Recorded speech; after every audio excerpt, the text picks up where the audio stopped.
C'est un monde un peu spécial. On est un peu pris pour des extraterrestres, mais bon, on a l'équipement des fois volumineux. Peut-être brûler, non, parce que bon, je me fixe quand même des limites. J'aime quand même relever un petit peu les défis. C'est pas à la portée de tout le monde, voilà.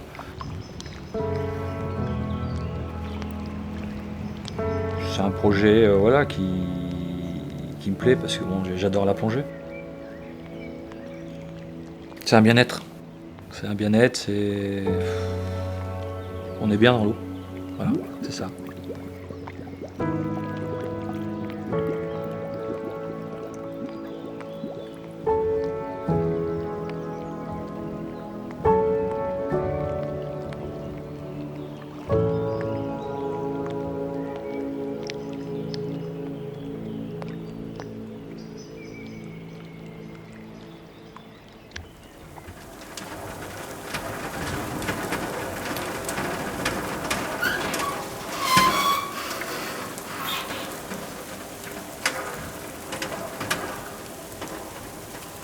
Je suis Sébastien Couturon, 49 ans.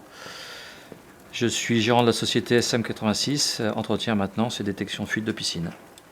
Un jour, j'ai eu une piscine qui était noire, certainement due à une cheminée, et le noir était déposé au fond, et à la brosse, ça partait pas. Donc la seule solution, il fallait plonger. Donc j'ai gratté, j'y étais avec mon compresseur, un compresseur que j'ai bidouillé, et j'ai gratté, j'en ai eu pour 5-6 heures pour tout nettoyer. C'est parti là-dessus. Hein. Alors le 22 juin, on a prévu de dépasser le record d'Eric à sa demande, qui est de 4h30. Si je pouvais faire 5 heures, ça serait un petit peu l'objectif. Voilà. On s'y prépare pour. Un jour, il m'a dit, est-ce que ça t'intéresse de battre mon record? J'ai dit, pourquoi pas. Pourquoi pas se lancer là-dedans, dans l'aventure.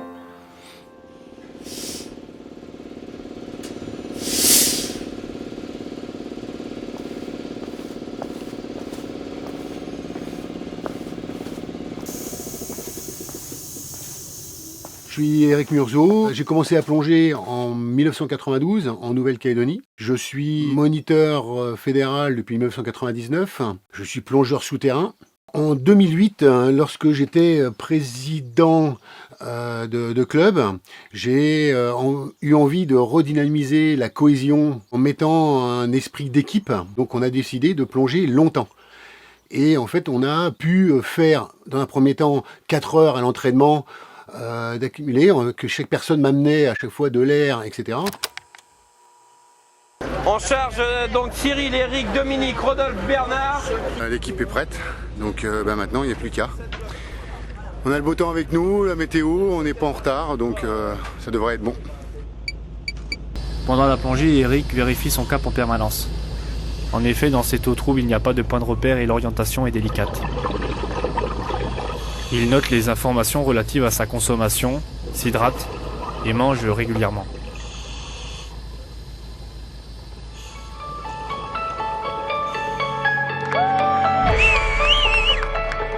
Pour arriver après en mer à plus de 8 heures, enfin 8 heures en aide constante. C'est-à-dire que tout seul, je n'étais rien. Il fallait absolument une cohésion. En circuit ouvert, on est limité par rapport au volume que l'on emmène. Donc avant, il fallait emmener beaucoup de blocs. Or que maintenant, avec le recycleur, en gros 20% d'oxygène, 80% d'azote dans l'air. Lorsqu'on respire, on respire 4-5% d'oxygène. Les 15-16%, on les rejette en ouvert. Or que là, en recycleur, on va pouvoir les repasser dans un canister qui va nous permettre d'enlever la CO2, garder l'oxygène et le réinjecter dans des poumons, ce qu'on appelle des poumons, donc qui nous permet de durer beaucoup plus longtemps. Ce que je voudrais retrouver ce matin, c'est la bouée que j'ai pas trouvée la dernière fois à 10 mètres, 10-15 mètres. Je la vois plus. J'ai pas réussi à... La zone est 30 mètres là-bas. Ouais, on y reste un petit bout de temps déjà. Oui, et après on passe le chemin pour revenir ici. Voilà, oui. C'est soit on passe le chemin, de toute façon on est obligé de passer le chemin, Oui, ou au moins monter sur le ouais, on essaye de rester dans les 15-20 mètres, oui. À la rigueur. Hein, on monte pas. Je vais noter. Oh putain, attends, parce que... Sébastien s'entraîne beaucoup avec moi. On a discuté et par rapport à ce que j'avais fait, j'ai dit est-ce que tu veux le refaire? La planification est déjà toute faite. Les binômes sont déjà OK pour tout. La profondeur maximum, ça sera 45 mètres. Donc 45 mètres, j'ai prévu d'y être 5 minutes, pas plus. Et à partir de ces 45 mètres, si des fois il arrivait quelque chose, le palier minimum sera de 8 minutes. Et après, sur les autres portions, dans la zone des 30 mètres, 25 mètres, 20 mètres, le palier maximum sera de 36 minutes. Donc on sera entre 8 et 36 minutes de palier.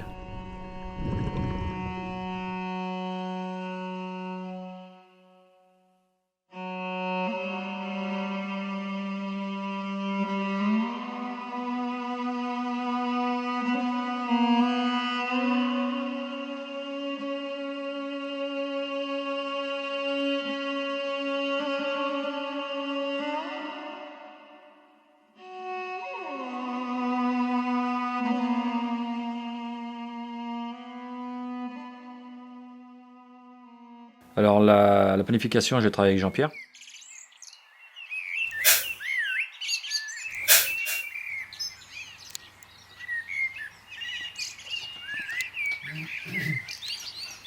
Donc Sébastien, c'est quelqu'un que j'apprécie beaucoup. Il est très moteur, il ne fait pas beaucoup de bruit. C'est grâce à lui que je plonge toutes les semaines, voire 2 fois par semaine. Jean-Pierre Stefanato va avoir 72 ans cette année. J'ai grandi au pied du Vercors. J'ai été amené très tôt à me passionner pour la spéléologie. Et puis dans mon club de spéléo, il y avait des plongeurs, puisque le spéléo est assez frustré quand il pratique son activité, en particulier dans des rivières souterraines, et qu'à un moment donné, la rivière, l'eau rejoint le plafond, et que donc on ne peut plus progresser de manière aérienne, mais en prenant des techniques de plongée. C'est en arrivant dans les Deux-Sèvres que je me suis dit, bon là maintenant, il est temps que je me mette à la plongée.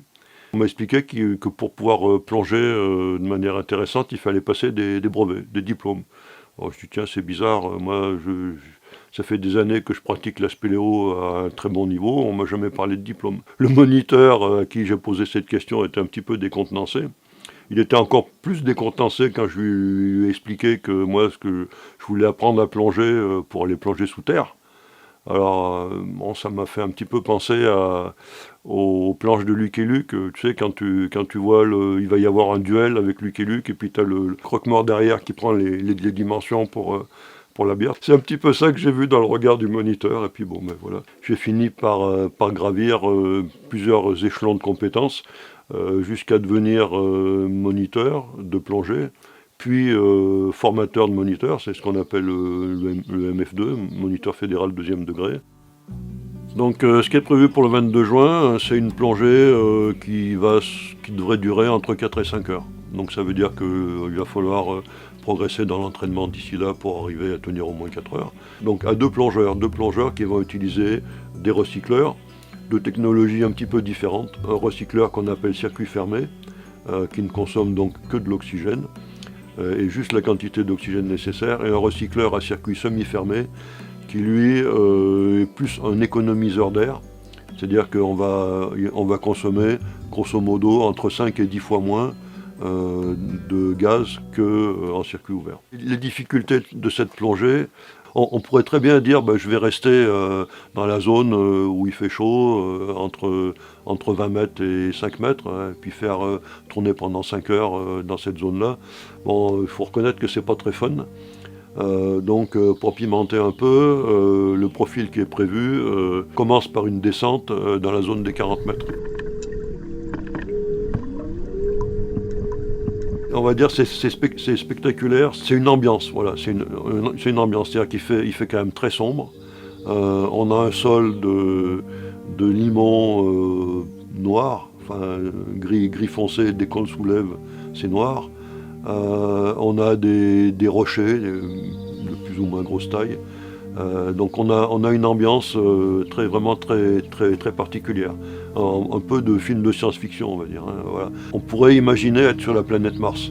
Bon, c'est pas orange, mais on pourrait imaginer être sur la planète Mars dans un environnement vraiment...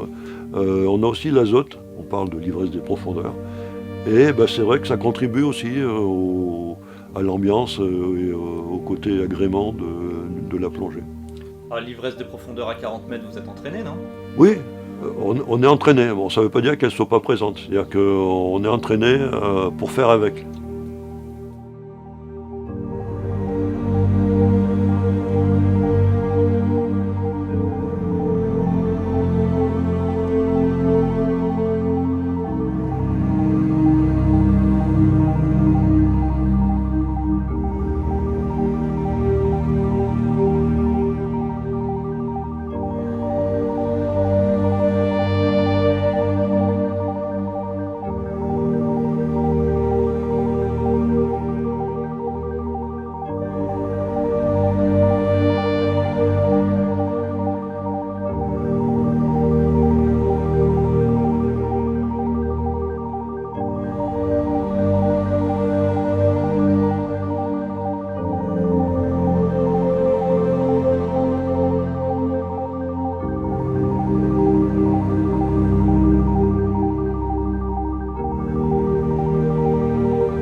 De par mes compétences de plongeur souterrain et de par les expéditions que j'ai pu faire, donc je suis amené à être relativement très compétent sur le domaine de la topographie.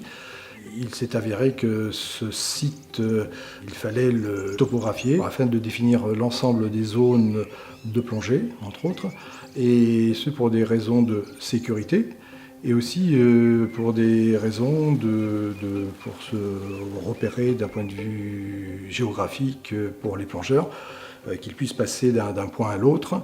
Nous sommes avant tout des amateurs, on va dire, et nous ne disposerons pas de matériel coûteux. J'ai pris ma solution donc, qui est d'utiliser les relevés topographiques, donc simplement avec des compas ou une boussole de précision, des outils informatiques comme Google Earth, comme des outils que nous utilisons dans le domaine de la spéléologie, et qui m'ont permis de retopographier de façon très précise cet ensemble. Il y a un chemin principal que tout le monde connaît, mais plus loin, si on pousse un peu plus loin, il y a un autre petit chemin qu'on peut parcourir sous l'eau, qui va tomber sur un autre plateau à moins 30 mètres que peu de personnes connaissent, et ensuite dégringoler dans la zone des 40 voire des 50 mètres.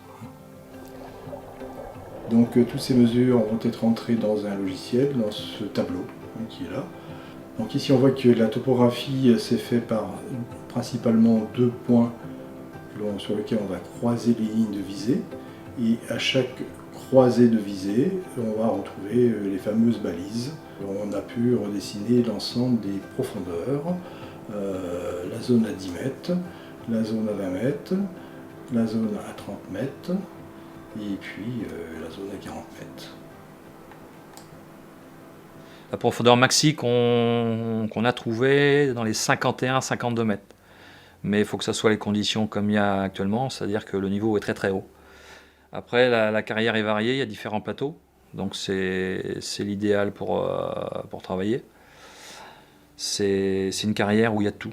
Voilà, il y a la profondeur, il y a de la difficulté parce que des fois il n'y a pas de visite. Alors là, la préparation, déjà, c'est la grosse préparation qu'il y a eu, c'est que j'ai eu un renouvellement de matériel. Donc déjà, il a fallu s'adapter au matériel, donc c'était des plongées de 1h, 1h30.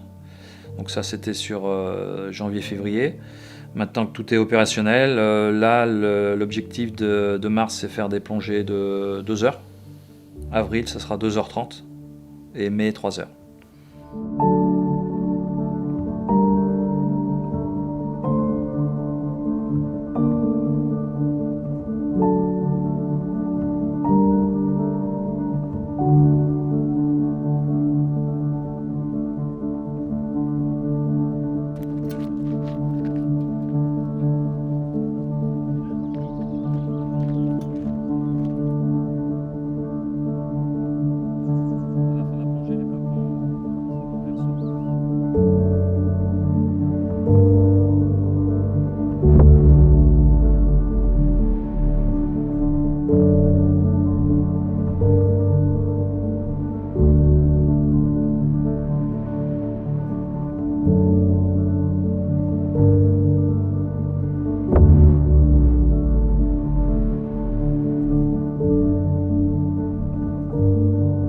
On n'a pas encore défini les horaires, mais on ne va pas commencer comme on fait d'habitude de bonne heure. Je pense qu'on sera plus sur un départ de plongée pour moi et Jean-Pierre. On sera, je pense, sur les 10 heures. 10 heures, il y aura une première équipe qui partira un petit peu avant pour mettre quelques blocs. Après, le déroulement, on espère que tout se déroulera bien. J'espère qu'il fera beau.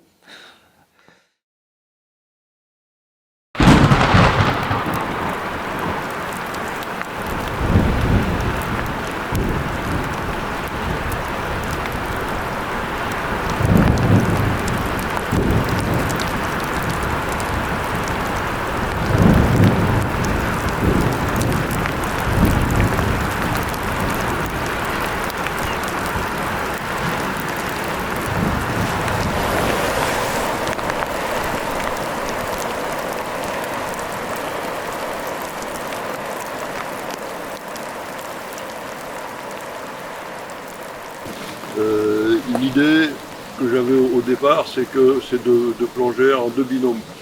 C'est-à-dire qu'en fait, il y a les 2 plongeurs de longue durée, chacun étant accompagné par un binôme. Ce qui n'empêche pas qu'ils restent ensemble. Ouais. Mais s'il y a un souci, qu'il y a un des deux qui est obligé de mettre fin à la plongée par exemple, ou si il y a besoin de quelque chose, d'une bouteille d'air ou de je ne sais quoi, qu'il y ait un des 2 binômes, un des 2 accompagnateurs qui remonte et qui préviennent la surface, pendant qu'il y a un autre qui reste au fond. Je laisse plus à 10 mètres. À 10 mètres ouais. Il faut qu'on aille le mettre à 10 mètres. Ouais. De toute façon, on met les blocs, on dépose les blocs. Oui. On a chacun un binôme. Si on s'est perdu, c'est pas grave, vous revenez là. Moi, je sais que je vais revenir là à 1 heure, donc on va se retrouver. Hein, pour éviter de...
Alors Seb était impatient. Non, on a eu un petit moment là à 10 mètres là, pour attendre d'autres plongeurs. Mais très calme. Il est très calme. On voit qu'il est très bien préparé. Et après, donc du coup, on est parti en plongée. On s'est immergé tout de suite sur les fonds à 45. On est resté une dizaine de minutes. On est remonté à 28 mètres. Je suis allé un peu plus haut que Seb parce que j'avais du palier. J'avais une vingtaine de minutes de palier à faire. J'ai accroché le...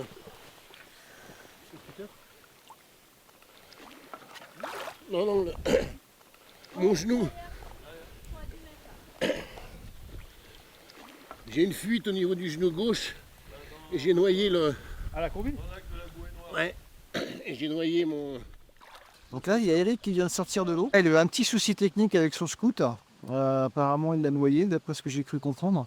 Donc là, il a un peu écourté, il a fait 2 heures. Il y a le recycleur qui a pris l'eau et je me suis accroché sur la combinaison et j'ai une fuite. Donc je suis immergé 2 fois avec la combinaison et avec le recycleur. Donc le rôle crucial du surveillant de surface et du directeur de plongée, c'est d'organiser la rotation des équipes, de s'assurer que tout le monde soit prêt dans les temps et d'être apte à intervenir s'il y a une urgence. Avant tout un rôle de coordination et secondairement un rôle de sécurité. Ils sont en train de revenir là.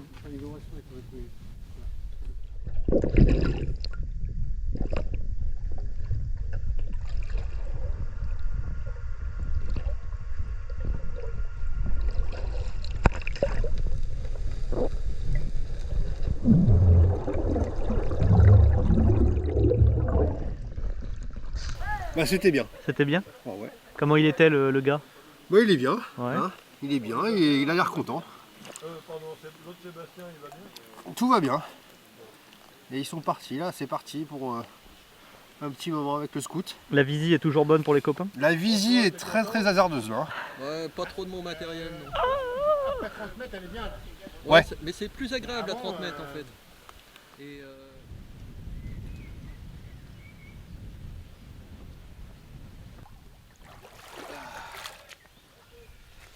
Alors donc, Seigneur et Christian viennent de se mettre à l'eau à 13h10 pour la 5e heure. Attends, 1 heure, 2 heures, 3 heures, 4 heures, 5 heures, c'est ça. Pour la 5e heure. Et donc, dans 1 heure, c'est-à-dire autour de 14h, il y a tous les gens qui sont disponibles qui vont se mettre à l'eau aussi pour essayer de faire un petit final, un petit accueil subaquatique pour Sébastien, puisque Sébastien reste seul en course là, vu que Eric a été obligé d'abandonner à l'issue de 2 heures de plongée.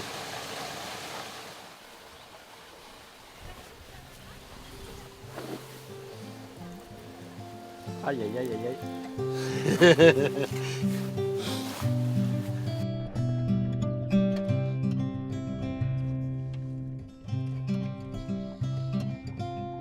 À mon avis, la dernière heure va être un peu plus compliquée parce qu'il y a un phénomène de lassitude. Voilà, il y a l'accumulation de froid, même si ça se réchauffe près de la surface. La carrière était une ambiance un peu austère, donc il fait froid, il est fait noir. Donc c'est un défi en soi de pouvoir rester aussi longtemps Donc voilà, le fait de voir du monde pendant la partie décompression, c'est très agréable. Je dis ça pour l'avoir vécu moi aussi. Ce qui est intéressant dans cette plongée, c'est pas forcément l'aspect de durée, 4 heures, 5 heures, 6 heures, etc. Il y a d'autres personnes qui l'ont fait beaucoup plus, que ce soit en temps qu'en profondeur. Ce qui est intéressant, c'est de pouvoir se faire plaisir avec des temps de plongée, de cohésion, des partages, de faire venir d'autres personnes à faire découvrir du matériel technique. C'est toujours des moments qui rassemblent, ce sont des moments d'échange où on va échanger des techniques, où on va se rendre plus performant dans des savoir-faire, dans des savoir-être. Partager, c'est un moment qui est intense, qui est génial.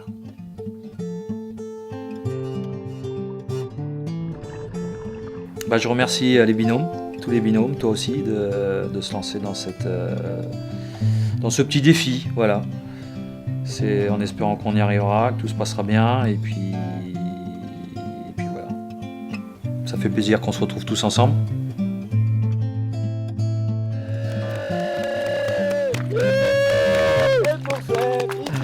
Le prochain, c'est où Il dit combien l'ordinateur? 325. À 5h25. Bravo. Et maintenant, dodo. Il s'est habillé avant, mais ça va le faire autrement. Elle sera petite. Hein. Est-ce qu'on peut dire merci au DP, s'il vous plaît? Bravo. Et on dit merci à qui? Merci DP.